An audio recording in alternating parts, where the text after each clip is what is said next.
Hello बच्चों, मैं हूं कुमार सर और स्वागत है आपका मेरे ऑनलाइन प्लेटफॉर्म ऑर्गेनिक गुरु पर। तो बच्चों, लास्ट लेक्चर में हम लोग डिस्कस किए थे क्लास 11th के केमिस्ट्री के बारे में कि केमिस्ट्री होता क्या है। ये आपको हम डिटेल में अच्छे से सब्जेक्ट का इंट्रोडक्शन दे चुके थे और चैप्टर का इंट्रोडक्शन हुआ था हमारा स्ट्रक्चर ऑफ एटम का। स्ट्रक्चर ऑफ एटम चैप्टर में जो हम लोग पढ़े थे, एक बार ब्रीफली हम लोग उसको डिस्कस कर लें। हम लोग स्ट्रक्चर ऑफ एटम के बारे में डिस्कस कर रहे थे और हम लोग ऐसा डिस्कस किए थे कि जो एटम टर्म है ये कहाँ से आया, तो ये एटम टर्म आया ग्रीक वर्ड से। और ग्रीक में इसको क्या बोलते थे, तो ग्रीक में इसको बोलते थे एटोमियो। क्लियर है ना। और इस ग्रीक वर्ड एटोमियो का मतलब क्या होता था, तो इस ग्रीक वर्ड एटोमियो का मतलब होता है अनकटेबल या फिर इनडिविजिबल। मतलब हम जिसको काट नहीं सके, जिसको बांट नहीं सके, उसको ग्रीक में क्या कहा जाता था, एटोमियो। क्लियर है। बट प्रेजेंटली हम लोग एटम को कितने पार्ट में डिवाइड कर सकते हैं, तो प्रेजेंटली हम लोग एटम को 36 सब एटमिक पार्टिकल्स के फॉर्म में डिवाइड कर सकते हैं। और इस 36 सब एटमिक पार्टिकल में हमारे पास 3 वैसे पार्टिकल हैं जिनको हम लोग क्या कहते हैं, तो जिनको हम लोग कहते हैं fundamental particles. We have 3 fundamental particles of atom. और वो 3 फंडामेंटल पार्टिकल्स कौन कौन से हैं, तो इलेक्ट्रॉन, प्रोटॉन और न्यूट्रॉन। इलेक्ट्रॉन, प्रोटॉन और न्यूट्रॉन को एटम का फंडामेंटल पार्टिकल कहा जाता है। क्लियर है ना। तो बच्चों, हम लोग जो अभी स्टडी करने वाले हैं वो सबसे पहला फंडामेंटल पार्टिकल इलेक्ट्रॉन, और आज हम लोग इसी इलेक्ट्रॉन के बारे में स्टडी करने वाले हैं। चलेगा। तो चलो हम लोग चलते हैं अपने फर्स्ट टॉपिक में। अगर आप लास्ट लेक्चर नहीं देखे हैं तो देख लीजिएगा, और अगर आपको सिर्फ इलेक्ट्रॉन का डिस्कवरी पढ़ना है कोई प्रॉब्लम नहीं, आप देखते चलो, मज़ा आएगा। ठीक है। तो अभी जो हम लोग टॉपिक स्टार्ट करने वाले हैं वो हमारा टॉपिक होगा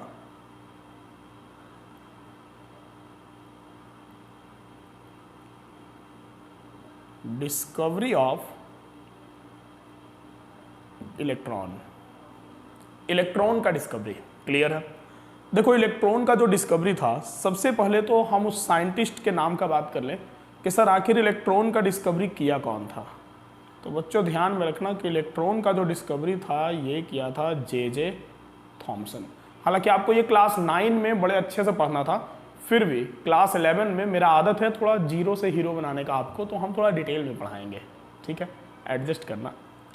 तो जो इलेक्ट्रॉन का डिस्कवरी था, it was done by J Thomson. और जे थॉमसन जिस एक्सपेरिमेंट से किया था, उस एक्सपेरिमेंट का नाम था डिस्चार्ज ट्यूब एक्सपेरिमेंट। क्लियर है। एक्सपेरिमेंट का क्या नाम था, डिस्चार्ज ट्यूब एक्सपेरिमेंट।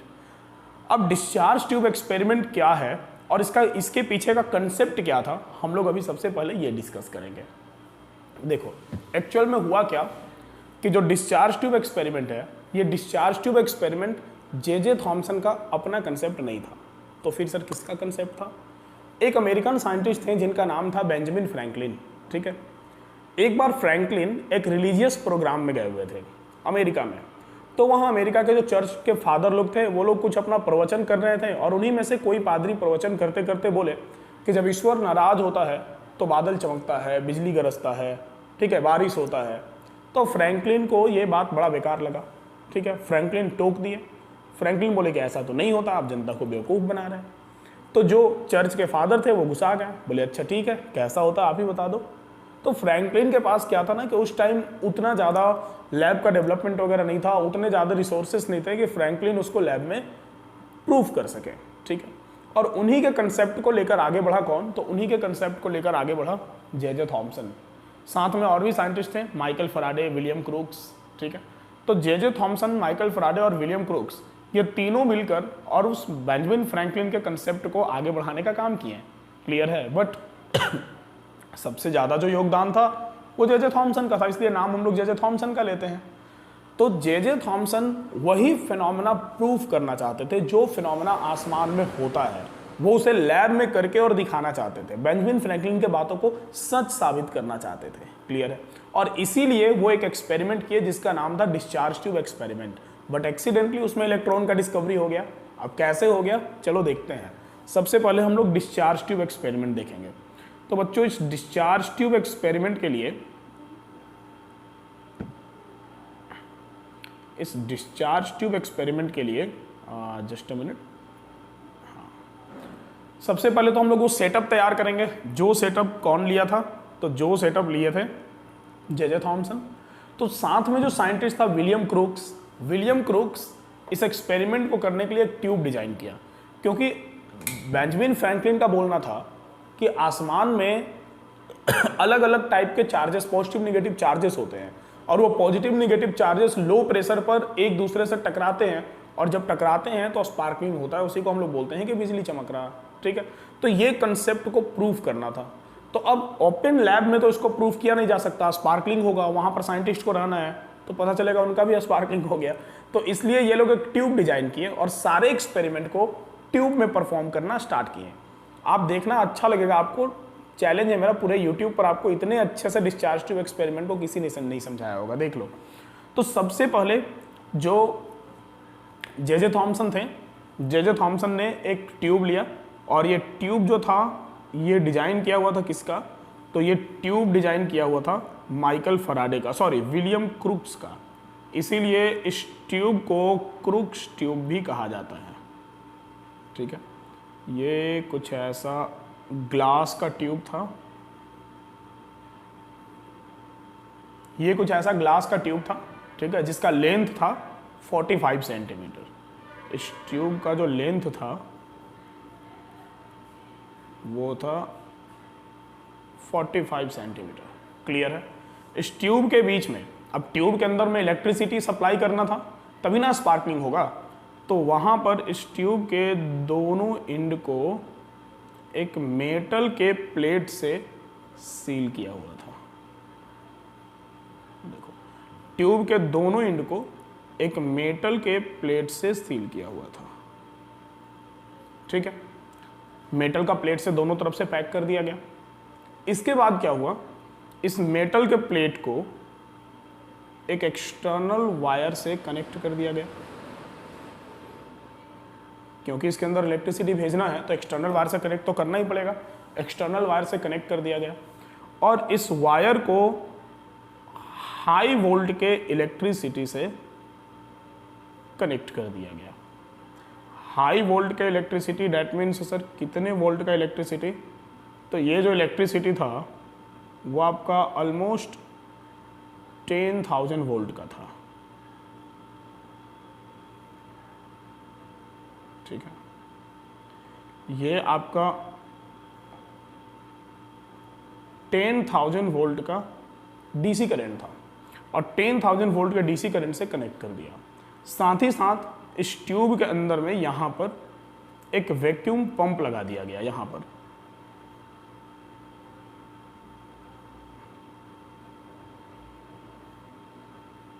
ये वाला जो पार्ट है ये है वैक्यूम पंप। ठीक है? वैक्यूम का मतलब ये होता है एयरलेस। ट्यूब के अंदर से एयर को डिस्चार्ज करना था, इसीलिए तो इसको डिस्चार्ज ट्यूब कहा गया। क्लियर है? अब 10,000 वोल्ट का चार्ज जा रहा, बोलेंगे सर इसमें तो 10,000 वोल्ट का चार्ज जा रहा, और फिर इसको डिस्चार्ज क्यों बोल रहे हैं? तो डिस्चार्ज का मतलब ऐसा नहीं कि उसमें चार्ज नहीं है। डिस्चार्ज का मतलब यह है कि उस ट्यूब से एयर को डिस्चार्ज कर दिया गया, क्योंकि प्रेशर को कम करना था। और उसके बाद इस ट्यूब के अंदर में जो गैस भरा गया था वो हीलियम गैस भरा गया था। ठीक है? इस ट्यूब के अंदर में हीलियम गैस भर दिया गया। अब हुआ क्या, देखो ये जो है ये आपका निगेटिव चार्ज, निगेटिव एंड है, और ये है पॉजिटिव एंड। तो जब आप निगेटिव से किसी मेटल को कनेक्ट करेंगे तो वो भी निगेटिव चार्ज हो जाएगा, और जब पॉजिटिव से किसी मेटल को कनेक्ट करेंगे तो वो भी पॉजिटिव चार्ज हो जाएगा। और आपको पता होगा कि पॉजिटिव चार्ज मेटल को कहा जाता है एनोड, और निगेटिव चार्ज मेटल को कहा जाता है कैथोड। इस तरह से यहाँ कैथोड और एनोड बन गया। इसके बाद क्या हुआ, अब 10,000 वोल्ट का इलेक्ट्रिसिटी कनेक्ट करने के बाद, हीलियम गैस भरने के बाद, सबसे पहले सर हीलियम गैस क्यों भरा गया, तो देखो उसके अंदर जब स्पार्कलिंग होगा तो कोई ना कोई कलर चाहिए ना। स्पार्कलिंग होगा तो पता नहीं चलेगा अगर उसके अंदर कुछ रहेगा नहीं, एयर को ऑलरेडी डिस्चार्ज किया जा चुका है। आसमान में देखना स्पार्कलिंग होता है तो कलर होता है उसका, ठीक है। तो इसमें हीलियम गैस भर दिया गया है, हीलियम का कलर होता है ग्रीन। तो जब स्पार्कलिंग हुआ था स्पार्कलिंग इसमें, अभी पता चलेगा, तो वो ग्रीन कलर में हो रहा था। क्लियर है। अगर इसमें हाइड्रोजन भरा जाता तो हाइड्रोजन का कलर होता है ब्लू, तो वो ब्लू कलर में स्पार्कलिंग करता, चलेगा। तो हीलियम गैस इसमें भर दिया गया। और 10,000 वोल्ट का इलेक्ट्रिसिटी जब 1 atm प्रेशर पर, जब इस ट्यूब के अंदर का प्रेशर कितना रखा गया 1 atm, और जब 1 atm प्रेशर पर इस ट्यूब के अंदर जे थॉमसन 10,000 वोल्ट का इलेक्ट्रिसिटी सप्लाई किया, तो इस ट्यूब के अंदर कुछ भी नहीं हुआ, ठीक है, कुछ भी ऑब्जर्व नहीं हुआ। सर कुछ भी नहीं हुआ मतलब कुछ भी नहीं हुआ। इसके बाद क्या हुआ, जे थॉमसन जो था वो प्रेशर को कम करना चाहा, क्योंकि आसमान में प्रेशर बहुत कम होता है। आप जैसे जैसे हाइट पर जाएंगे तो हाइट पर जाने के बाद क्या होता है, हाइट पर जाने के बाद प्रेशर कम होता चला जाता है। तो प्रेशर को कम किया, और प्रेशर को कम करते करते कितना कर दिया, तो प्रेशर को कम करते करते वो -100 atm कर दिया। डेट मीन्स कि वो 10⁻⁻² atm कर दिया। क्लियर है। और जैसे ही प्रेशर को 10⁻² atm किया और इस ट्यूब के अंदर 10,000 वोल्ट का इलेक्ट्रिसिटी सप्लाई किया, इस ट्यूब के अंदर में स्पार्कलिंग होने लगा, इस ट्यूब के अंदर में स्पार्कलिंग होने लगा।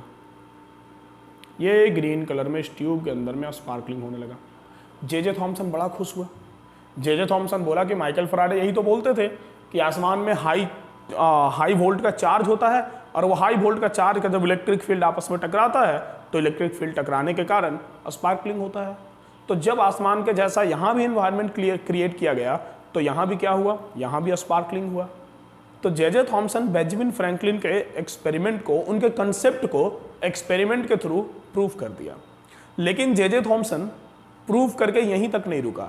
अगर उस दिन जे थॉमसन इसको प्रूफ करके यहीं तक रुक जाता तो शायद इलेक्ट्रॉन का डिस्कवरी नहीं हुआ होता। बट उन लोगों का आदत होता था किसी भी चीज़ के बारे में और ज़्यादा जानने का। हम लोग के जैसा नहीं कि कोई काम जल्दी हो गया तो हम लोग बस खुश होकर रह जाते हैं, ठीक है। सपोज डैट कुछ बना रहे हैं, जल्दी बन गया तो खुश होकर रह गए, वाह जल्दी बन गया, चलो अब थोड़ा देर इंस्टा यूज़ करेंगे, कुछ फेसबुक यूज़ करेंगे। क्लियर। ऐसा नहीं था। मतलब अगर हमारे सर पे सेब गिरा होता तो हम क्या करते, धो के खा जाते, या बिना धोए भी खा जाते। किस्मत खराब था, न्यूटन के सर पे गिर गया, नारियल वारियल गिरता तो पता चलता। खैर देखो तो इसके अंदर में स्पार्कलिंग होने लगा।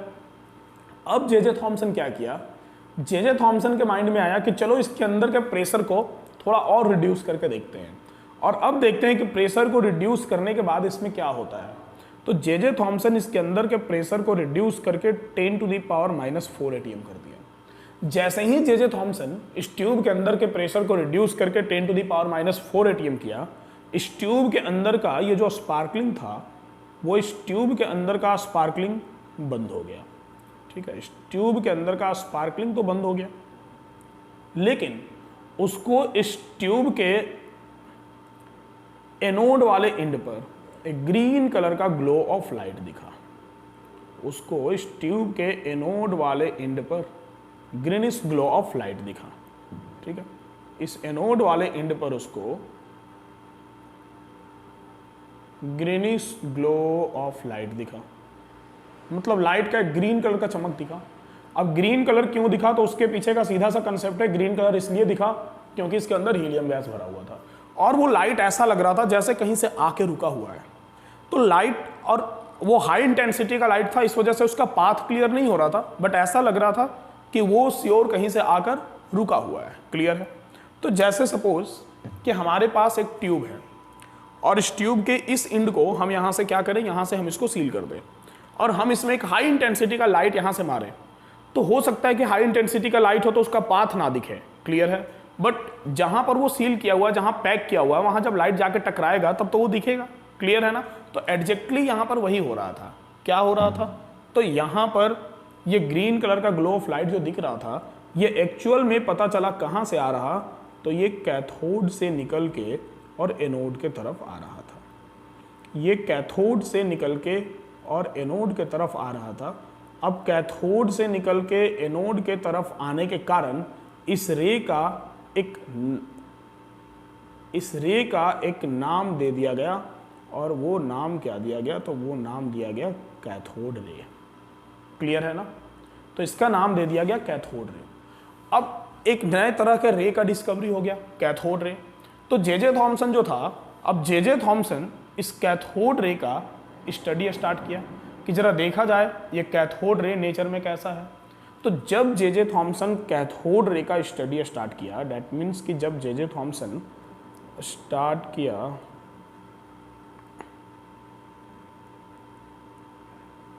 स्टडी ऑफ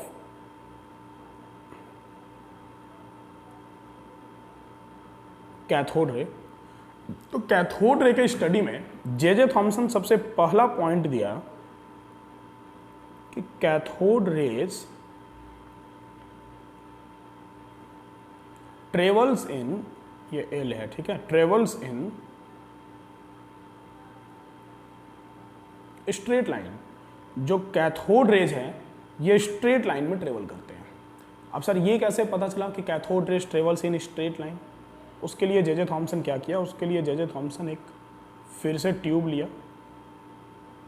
ठीक है, फिर से जे थॉमसन एक ट्यूब लिया और इस ट्यूब के दोनों एंड को फिर से मेटल का प्लेट लगा कर सील किया।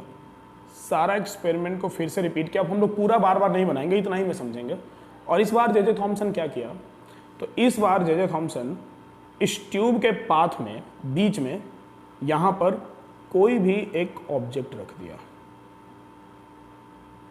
ठीक है, कोई भी एक ऑब्जेक्ट रख दिया। और जैसे ही वो 10,000 वोल्ट पर 10,000 वोल्ट के इलेक्ट्रिसिटी को सप्लाई किया 10⁻⁻4 एटीएम प्रेशर पर, और जैसे ही यहाँ से कैथोड रे ट्रेवल करना स्टार्ट किया, इस ऑब्जेक्ट का एक्यूरेट शैडो, इस ऑब्जेक्ट का एक्यूरेट शैडो जस्ट इसके पीछे इस एनोड वाले प्लेट के ऊपर कास्ट हो गया। जस्ट इसके पीछे इस एनोड वाले प्लेट के ऊपर कास्ट हो गया। तो अगर इस ऑब्जेक्ट का एक्यूरेट शैडो इस एनोड वाले प्लेट के ऊपर कास्ट हो गया, दैट मीन्स क्या? दैट मीन्स ये कि ये जो रे है वो स्ट्रेट लाइन में ट्रेवल कर रहा। सपोज कि अगर हम कहीं बैठे हुए हैं या हम कहीं खड़ा हैं और हमारा शैडो एग्जैक्टली मेरे पीछे बन रहा, दैट मीन्स कि सामने से आने वाला लाइट स्ट्रेट लाइन में आ रहा, तभी ना मेरा शैडो एग्जैक्टली मेरे पीछे बन रहा। क्लियर है? तो इससे ये प्रूफ हुआ कि कैथोड रे जो है वो स्ट्रेट लाइन में ट्रेवल करता है। इसके बाद देखो, इसके बाद सेकेंड पॉइंट जे थॉमसन का क्या बोलना था, थोड़ा पेज हमको चेंज करना पड़ेगा यहाँ के बाद, ठीक है, कोई बात नहीं।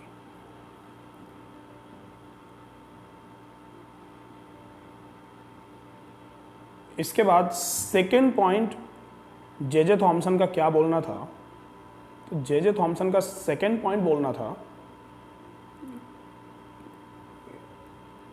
Cathode rays contains material particles. देख भाई, ये अपने आप में बहुत नया बात था उस टाइम के लिए कि cathode ray contains material particle, ठीक है। अब कैथोड रे के पास मटेरियल पार्टिकल है, मैटर के पार्टिकल्स है। बात ऐसा है कि जो रे होता है वो वेव नेचर का होता है। क्लियर है? और ये बोल रहा है कि उसमें पार्टिकल है। अब सर ये कैसे पता चलेगा? तो बस देखो कैसे पता चलेगा। सबसे पहला सवाल कि सर मन में आ रहा है कि उसमें एक पार्टिकल आया कहाँ से, वो भी पता चलेगा पार्टिकल कहाँ से आया, ठीक है। लेकिन देख लो जरा, अभी तुरंत क्लियर हो जाएगा। फिर से वो सारा एक्सपेरिमेंट को क्या किया, रिपीट किया, और सारे एक्सपेरिमेंट को रिपीट करने के बाद ये पॉजिटिव या निगेटिव एंड, इस बार वो क्या किया, देखो चालाकी उसका, इस बार वो इस ट्यूब के रास्ते में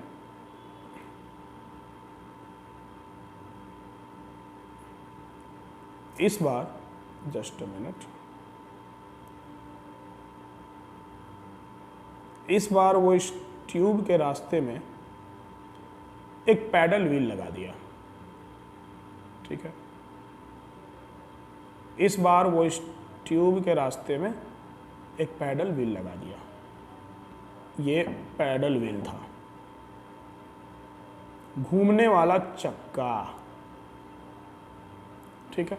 और ये जो पैडल व्हील था बच्चों, ये किसका बना हुआ था? ये माइका का बना हुआ था। माइका बहुत हल्का होता है, अभ्रक बोलते हैं उसको। खैर कितना भी हल्का हो भाई, लाइट मार के चक्कर नहीं ना घुमा देंगे, बताओ।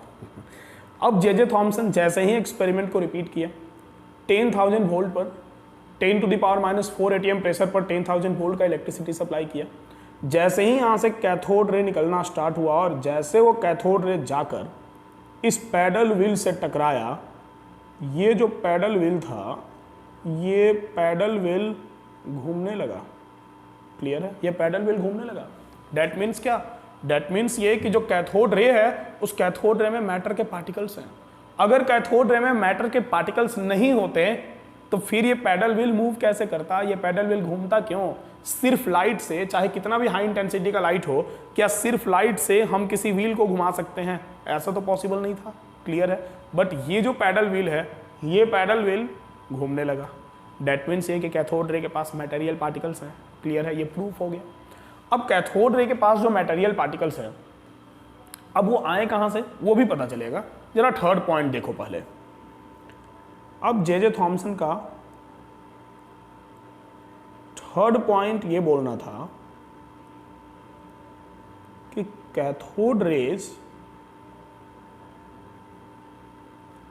Consist of negatively charge particles. Cathode ray के पास निगेटिवली चार्ज पार्टिकल्स हैं। ठीक है? अब सर ये कैसे पता चलेगा कि निगेटिवली चार्ज पार्टिकल है? वो भी पता चल जाएगा, अच्छे से पता चलेगा। देखो, मतलब पहले तो बोला कि कैथोड रे के पास मटेरियल पार्टिकल है। ठीक है? फिर बोला कि वो जो मटेरियल पार्टिकल्स है ना, उनका चार्ज है। अब भाई उनका चार्ज है तो उनका चार्ज कैसा है? तो उनका चार्ज निगेटिव है। क्लियर है? अब ये कैसे पता चलेगा? तो बस देखो, फिर से ये एक ट्यूब ले लिया। अब तो भाई इसको बात बात में ट्यूब उठाने का आदत पड़ गया था। ये नहीं सोचा बाद में टीचर लोग को ऐसे ही बना बना कर पढ़ाना पड़ेगा क्या, और पता नहीं टीचर को ट्यूब मिलेगा कि नहीं मिलेगा, कहाँ से लाएगा, और टीचर का ड्राइंग अच्छा होगा कि नहीं होगा, ये कौन जानता है। तुम्हारा ड्राइंग अच्छा है बताना ज़रूर। वैसे मेरा ड्राइंग बड़ा अच्छा था। ठीक है? हमको स्कूल में कुछ भी बनाने के लिए आता था ना, हम दो ही चीज़ बनाते थे। पता है क्या क्या? एक घर बनाते थे और एक झंडा बनाते थे। घर और झंडा के अलावा हमको कुछ बनाने ही नहीं आता था। ठीक है? एक्चुअल में ये दोनों चीज़ इसलिए बनाने आता था कि हमको बस दो ही चीज़ से प्रेम था भाई। एक तो घर से प्रेम था तो घर बना लेते थे, और दूसरा देश से प्रेम था तो झंडा बना लेते थे। बोलो सर अच्छा डायलॉग मार लेते। अब देखो ये कैसे प्रूव किया। तो ये इस बार एक पॉजिटिव और निगेटिव चार्ज ऊपर नीचे भी लगा दिया। ठीक है? लो वोल्ट के इलेक्ट्रिसिटी से कनेक्ट करके, और एक पॉजिटिव और एक निगेटिव चार्ज ऊपर नीचे भी लगा दिया। जब ये एक पॉजिटिव और एक निगेटिव चार्ज ऊपर नीचे भी लगाया, हाई वोल्ट मतलब 10,000 से नहीं, अदरवाइज फिर यहाँ से भी क्या होता है, यहाँ से भी कैथोड निकलने लगता है। लो वोल्ट मतलब ज़्यादा, कम से कम। अब जो हम लोग यूज कर रहे हैं 220 240 होता है, अब इससे कैथोड थोड़े निकलेगा। एक बैटरी भी ले लो तो उसका भी एक पॉजिटिव एक निगेटिव इंड होता है। तो भाई किसी मेटल को सटाओ तो वो पॉजिटिव या निगेटिव के साइड सटाओ तो वो निगेटिव हो ही जाएगा, चार्ज तो हो ही जाएगा। अब इसके बाद जैसे ही जे थॉमसन इसमें 10,000 वोल्ट का इलेक्ट्रिसिटी सप्लाई किया 10⁻⁴ ATM प्रेशर पर, और जैसे ही यहाँ से इसके अंदर कैथोड रे निकलना स्टार्ट हुआ, इस बार क्या हुआ कि इस बार मैक्सिमम कैथोड रे उस पॉजिटिव के तरफ अट्रैक्ट हो गया जो पॉजिटिव चार्ज पहले था। मैक्सिमम कैथोड रे उस पॉजिटिव के तरफ अट्रैक्ट हो गया जो पॉजिटिव चार्ज पहले था। डेट मीन्स क्या? डेट मीन्स ये कि कैथोड रे के पास जो चार्ज है वो चार्ज कैसा है? निगेटिव है। अगर निगेटिव नहीं होता तो ये उस पॉजिटिव के तरफ क्यों अट्रैक्ट होता जो पॉजिटिव चार्ज पहले था? समझ गए बात को? डेट मीन्स ये प्रूफ होता है कि cathode rays consist of negatively charge particles. और पता है यही जो निगेटिवली चार्ज पार्टिकल था ना कैथोड रे में, इसी को क्या कहा गया? इसी को कहा गया इलेक्ट्रॉन। ठीक है? These negatively charged particles were called electron। इन्हीं निगेटिवली चार्ज पार्टिकल्स को इलेक्ट्रॉन कहा गया। समझ गए? चलेगा? क्लियर है? देखो अब ये जो निगेटिवली चार्ज पार्टिकल है हमारे पास, सबसे बड़ा क्वेश्चन कि सर इसमें ये निगेटिवली चार्ज पार्टिकल आया कहाँ से? तो देखो हुआ क्या, एक बार फिर से ऊपर चलते हैं, यहाँ आते हैं। ठीक है?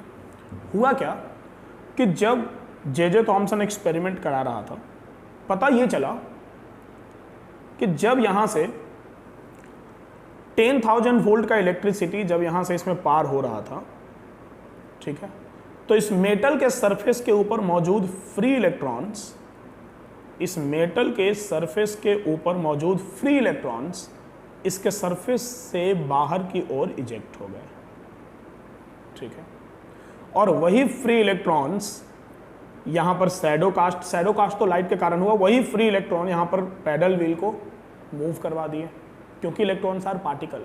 इससे ये भी पता चलता है कि इलेक्ट्रॉन्स आर पार्टिकल, ठीक है। अगर इलेक्ट्रॉन पार्टिकल नहीं होता तो ये पैडल व्हील नहीं मूव करता। दैट मीन्स कि वो इलेक्ट्रॉन कहाँ से आया, तो इलेक्ट्रॉन इस मेटल के सरफेस से आया। समझ गए बात को?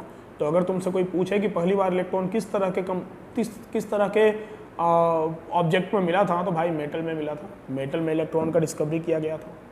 समझ गए? क्लियर हुआ? तो ये था बच्चों इलेक्ट्रॉन का डिस्कवरी। अब यहाँ पर कुछ पॉइंट जो लिखना जरूरी है, और वो ये कि जो नेगेटिवली चार्ज पार्टिकल है, क्योंकि आपको नोट्स भी तो बनाना है इसलिए लिखना जरूरी है, the negatively charge particles associated with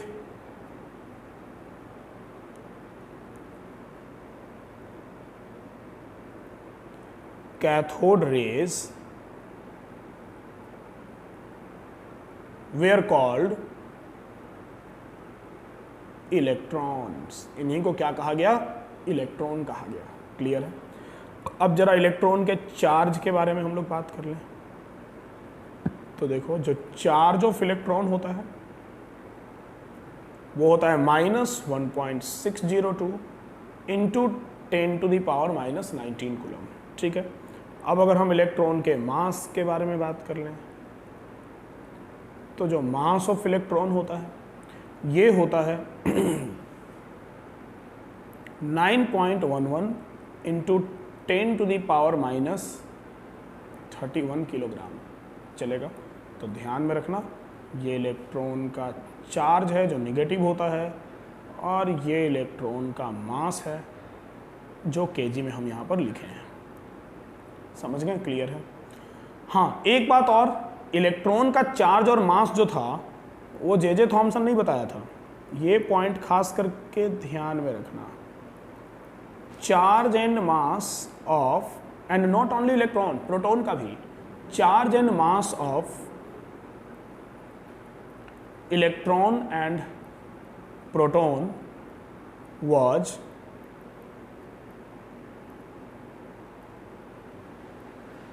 experimentally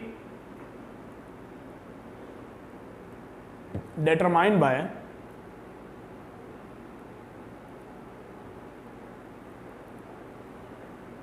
R.A. Millikan. ठीक है, ये R.A. मिलिकन किया था। और किससे किया था? तो R.A. मिलिकन ने किया था through oil drop experiment. Chemistry में भी है और oil drop experiment modern physics में भी आपको डिटेल में मिलता है, तो ध्यान में रखना। साइंटिस्ट का नाम था R.A. मिलिकन, ठीक है, और एक्सपेरिमेंट का नाम था ऑयल ड्रॉप एक्सपेरिमेंट। क्लियर है? तो बच्चों, ये था इलेक्ट्रॉन का डिस्कवरी। तो आज के लेक्चर में हम लोग इलेक्ट्रॉन के डिस्कवरी को काफ़ी डिटेल में पढ़ लिया। अगर आपको मेरा ये पढ़ाया हुआ PDF चाहिए, ठीक है, हम यहाँ लिख देते हैं लेक्चर 2। अगर आपको मेरा सेकंड लेक्चर का पढ़ाया हुआ PDF चाहिए तो डिस्क्रिप्शन में टेलीग्राम चैनल का लिंक दिया हुआ है, आप उसे क्लिक करके ज्वाइन कर लीजिए, आपको वहाँ पर ये PDF मिल जाएगा। क्लियर है? प्ले स्टोर से आप मेरा रैंकर्स ऐप भी डाउनलोड कर सकते हैं, डिस्क्रिप्शन में उसका भी लिंक दिया हुआ है। आप हमको कुमार सर 007 पर फॉलो भी कर सकते हैं, इंस्टा पर। आप मुझे फेसबुक पर भी सर्च कर सकते हैं, हम हर जगह उपलब्ध हैं। आप जहां ढूंढोगे हम वहां मिलेंगे। और आपके डाउट्स को क्लियर करने के लिए आप इंस्टा पर पर्सनली मुझे मैसेज करो। क्लियर है? हम उस डाउट को अच्छे से क्लियर करेंगे। और आज के लेक्चर में हम लोग इतना ही रखेंगे, और नेक्स्ट लेक्चर में फिर मिलते हैं हम लोग डिस्कवरी ऑफ प्रोटॉन के साथ और भी कुछ इंटरेस्टिंग फैक्ट लेकर। तब तक के लिए खुश रहिए, स्वस्थ रहिए। Thank you.